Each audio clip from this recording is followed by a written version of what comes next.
Grab a cup and start your engines. You're listening to Cars and Coffee on 91.3 WHJE. Welcome back to Cars and Coffee. You're listening to 91.3 WHJE. My name is Nathan Ward. If you're not familiar with the show, what we talk about here, we talk about IndyCar news, we talk about open wheel racing in general, some sports car stuff. In general, any motorsport news that might interest me, that I will share with everyone who may be listening. So, if you want to get involved with the show, we have an Instagram. Go follow Cars and Coffee _WHJE on Instagram. It would be very much appreciated. We're only at 15 followers right now. We're trying to grow the base a little bit. And of course, if you want to get involved with the show, if you want to try and get on the show, you can always message us on Instagram at Cars and Coffee _WHJE. With all that out of the way, we could probably head toward the news. We could probably look at the news. A pretty significant bit of news came out today that Penske Entertainment, the parent company of IndyCar, now owns the rights to host the Grand Prix of Long Beach, which that's huge because I don't know, about not a year ago, before the last Long Beach event, the future of the event was in question because NASCAR was looking for an alternative to Chicago for their next street race, and they were looking at Long Beach, and someone needed to secure Long Beach. Gerald Forsyth came in, former team owner in the Champ Car and Kart series, came in and bought the full rights to the event. And now, towards the end of the year, Penske Entertainment has bought the rights, keeping Long Beach on the IndyCar schedule for the foreseeable future, now that the race will be run in-house. Now, I don't know how that will affect IndyCar's relationship with IMSA, because IMSA is a series owned by their main American motorsports competitor, NASCAR.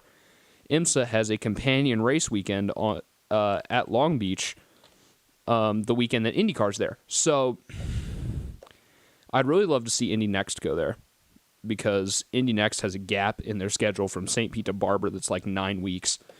So maybe he'll get Arlington, so you'll have one race in there too, and then putting Long Beach in will actually get rid of the two doubleheaders you currently have at Indianapolis Motor Speedway, and I think Laguna Seca is the only other doubleheader on the Indy Next schedule. So you solve the doubleheader problem in Indy Next, and that leaves Iowa for IndyCar as the only doubleheader on the schedule. So there's really nothing but good coming out of this.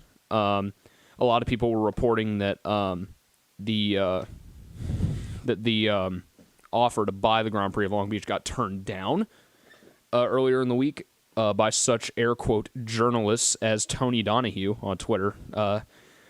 If you are an amateur, if you are a follower of IndyCar, don't often take seriously the words of Tony Donahue. But there is some other news. We have drivers testing. Gabby Chavez, who hasn't driven an IndyCar in, I don't know, it's been like 6 years since Gabby Chavez has driven an IndyCar. He tested for Andretti at Texas Motor Speedway. You might be wondering, wait, why are they having testing at Texas Motor Speedway? They can still test there. Speedway Motorsports just doesn't want to have... teams can still rent the track from Speedway Motorsports to do private testing. IndyCar just doesn't want to go there for an event. Jacob Abel also tested for Chip Ganassi Racing, which was kind of a surprise. I don't think that goes anywhere because Ganassi's not interested in running anything outside of their 3 chartered entries. Michael Cannon, the lead engineer at AJ Foyt, has left the team. It is not known why, but Foyt still does have all of that good oval data, so they will probably still be good at the 500 this year, especially with 2 good oval drivers like Santino Ferrucci and David Malukas. This happened basically right after I did the last show about 2 weeks ago. Robert Schwartzman is now confirmed to be in the other Prema Racing car. That's the only team that does not have a charter for this coming IndyCar season.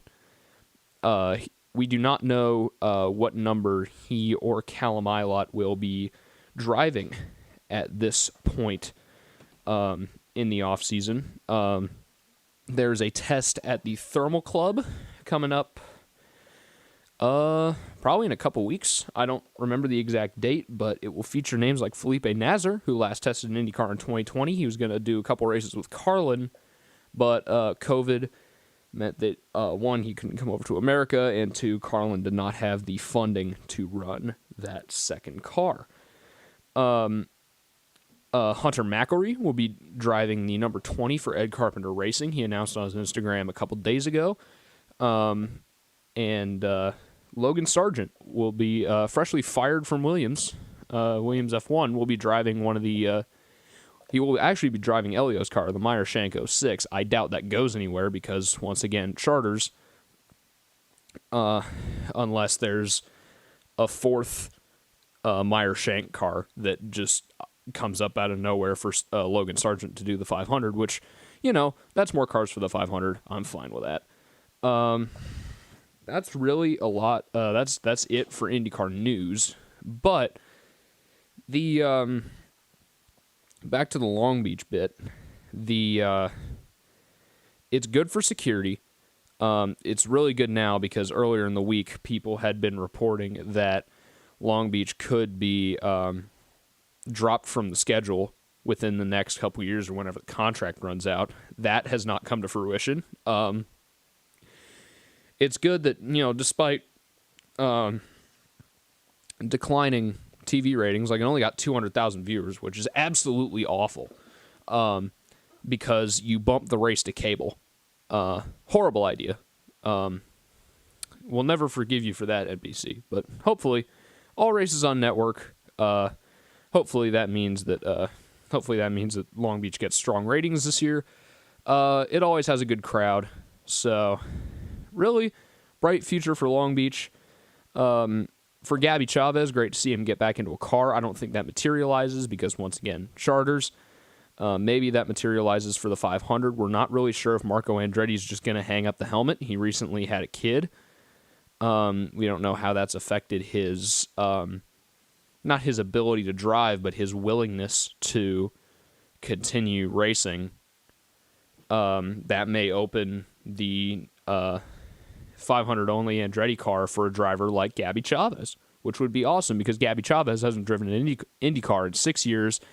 Indy Lights driver, South American. So really, on the Kyle Conley, former host of the show, on the Kyle Conley checklist for if you're a good IndyCar driver, Gabby Chavez checks all the boxes. He's South American. He's and he's a Road to Indy graduate. The Michael Cannon thing really doesn't affect Foyt that much, since they still have all the data. Great to see Felipe Nasr going to run in an Indy car. He's going to be in one of the Penske cars. And Robert Schwartzman, I could really take it or leave him. It's another car on the grid. Maybe, I don't know. Prema is almost done with their shop over probably about half an hour from where we are in Fishers. Their shop is actually in Andretti's. I think it's Andretti's old shop. That's almost set up. So Prema is moving into town real soon for their IndyCar program. That'll be great to see. I'll probably have to get out there at some point. Again, it's really the off season. There's not a lot happening. So I might just start having to put together like history segments for additional context. To stretch these shows out a little longer so I actually have stuff to talk about. But that does it for the IndyCar section of the news. I have some F1/feeder series news and some other sports car related stuff. There are no races this week because, again, it's starting to turn into the off season. There's only a couple F1 races left. Everyone else is pretty much done for the season. NASCAR just finished. Congratulations to Joey Logano. I hate saying that because I hate the championship format. If NASCAR gets rid of the playoffs, I might actually start covering NASCAR. But that's probably not going to happen. So that wraps up the IndyCar segment of the show. After this brief song break, we will talk about F1 and its constituent feeder series. But before that, here's Right Now from Van Halen. Don't go anywhere. Cars and Coffee will be right back on 91.3 WHJE.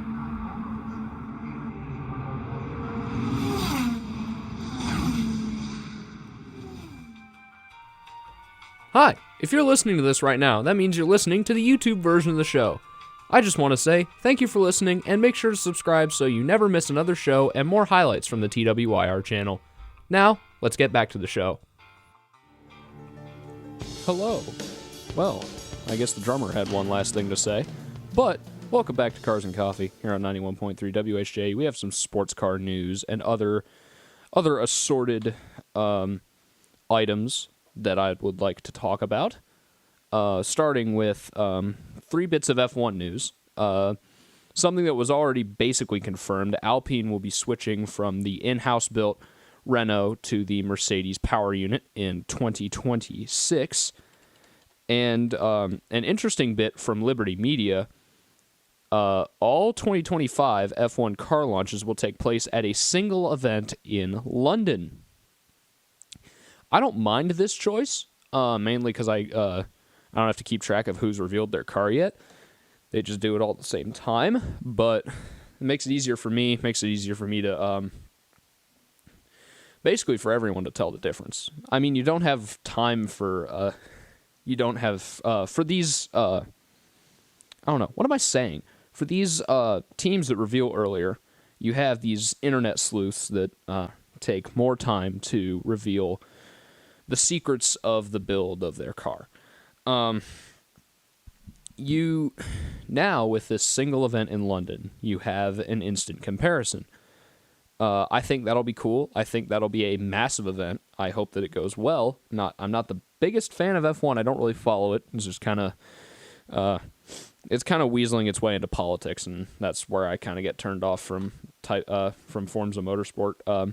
Thankfully, Greg Maffei, the CEO of Liberty Media, is resigning at the end of the year. That's another bit of news. That's wonderful. I just hope that they bring in someone a little bit more incompetent so F1 kind of crashes and burns here in the U.S., because really that benefits IndyCar more. Take notes, Liberty Media. And another thing that actually benefits IndyCar more is that the Monaco Grand Prix will take place 1 week after the Indy 500 from next year onward. Actually, no, from 2026 onward. So this year it'll still be the day of the Indy 500, the Sunday of Memorial Day weekend. It will be the last greatest day in motorsports. Actually, it won't, because Monaco really adds nothing to the whole greatest day in motorsports thing. It's just a cool parade around a really tiny track. Nelson Piquet equated Monaco to riding a bicycle around his apartment, which is a very, very good analogy. But this might allow drivers like Fernando Alonso to have another crack at the Indy 500 if Honda stays in IndyCar past 2026. Aston Martin is partnering with Honda, so maybe something ends up materializing where Fernando Alonso is actually able to return to the Indy 500 and hopefully try and win the Triple Crown, because he won Le Mans twice, he's won Monaco, he just needs the 500. I'd love to see Juan Pablo Montoya get a hypercar ride so he can actually try and win Le Mans in the top class, because he won in class in 2020, but he was driving an LMP2 car, so he didn't win overall. He has the Triple Crown on a technicality. I'd like to see him actually win it. Jacques Villeneuve, which is really the only other guy that's eligible for the Triple Crown right now, I really couldn't care less. He made the mistake of doing his Le Mans attempt in the top class in the Van Wall, which is the slowest car on the grid. But moving over to sports cars, which is something that I tend to enjoy myself watching a little more. There's just more action compared to your average Formula One Grand Prix. Lamborghini is ending its World Endurance Championship program to focus on IMSA. World Endurance Championship introduced a requirement a couple months ago where you have to run 2 cars. Each hypercar manufacturer has to run 2. They're trying to make it into F1. every hypercar manufacturer has to enter 2 cars. So for Porsche, for example, it would be the 2 Porsche Penske Motorsport cars. But like say this year, Jota entered 2 more Porsches. That would be fine under this rule. But Jota is moving over to Cadillac, and they will run the 2 Cadillacs in WEC. IMSA doesn't have this rule because IMSA is just better, and it's not run by the FIA. But overall, Lamborghini left the WEC because they could really only afford either one series or the other. Because if they committed to 2 cars in WEC, their original plan was to do full season in IMSA, full season in WEC. Now they're just doing 2 cars, or maybe just 1 full season in IMSA. They would have had to move that IMSA car over the WEC because they did not want to end up building another full SC63 LMDH car, because those cars are expensive to build. So Lamborghini has left WEC. That really does nothing to WEC's car count. So it's still going to be exciting. We have more manufacturers over here in IMSA now because we have Lamborghini for the full season now this year, or this coming year. We also have Heart of Racing joining with the finally realized Aston Martin Valkyrie LMH project. They will also come over to the WEC. I think that they'll at least do Le Mans. I don't know about the rest of the WEC, but they're why can I not talk today? The Aston Martin Valkyrie will be making its public debut at the IMSA sanctioned Daytona test. There will be 31 cars there, according to this bit from Daily Sports Car. The Lamborghini lineup will be, hold on, I just lost it, Andrea Caldarelli and Romain Grosjean. Hopefully, if Romain Grosjean doesn't find an IndyCar ride, he's still got a foot in sports cars, so he at least has something to do next year. Both BMW M Hybrid V8s will be interested, and they all have the same 4 drivers listed: Philipp Eng, Robin Freins, Marco Wittmann, and Max Hesse. Max Hesse is a rookie that tested in Bahrain a couple of weeks ago at the postseason WEC rookie test. The JDC Miller Motorsports Porsche has a couple of open slots. For some reason, they have 5 driver slots. Tijmen Vanderhelm, it's Dutch, I probably mispronounced that, along with Chris Miller and Jimmy Bruni. LMP2, there's not really a lot going on in LMP2. The Sean Creech Motorsports Ligier is absent from the entry list. I do not know if that car will be coming back next year. I'm not quite sure. Pipo Derani, after leaving Action Express Cadillac in kind of it was a very foolish move because he thought he'd have a better ride. He did not have anywhere else to go. So he has ended up at the DXDT Corvette in the GTD class. He will be testing for DXDT. Pipo Derani's a great driver. DXDT's a new team. So hopefully DXDT gets a lot of good data out of having someone as good as Pipo Derani under their or behind the wheel of their car. Overall, not a very busy week in the world of motorsports. Not very surprising, as the off-season has just kicked off. I'll probably have a lot harder of a time throughout these next, 16, not even 16 weeks. It's longer than that until IndyCar starts up, until I'll have something to talk about. But hopefully there will be enough news to keep me busy. Reminder to follow the Instagram if you want to get involved with the show. Go follow Cars and Coffee _WHJE. If you want to listen to the shows on loop, the shows are on YouTube at TWYR Vids. That will be it for this episode of Cars and Coffee here on 91.3 WHJE. My name is Nathan Ward.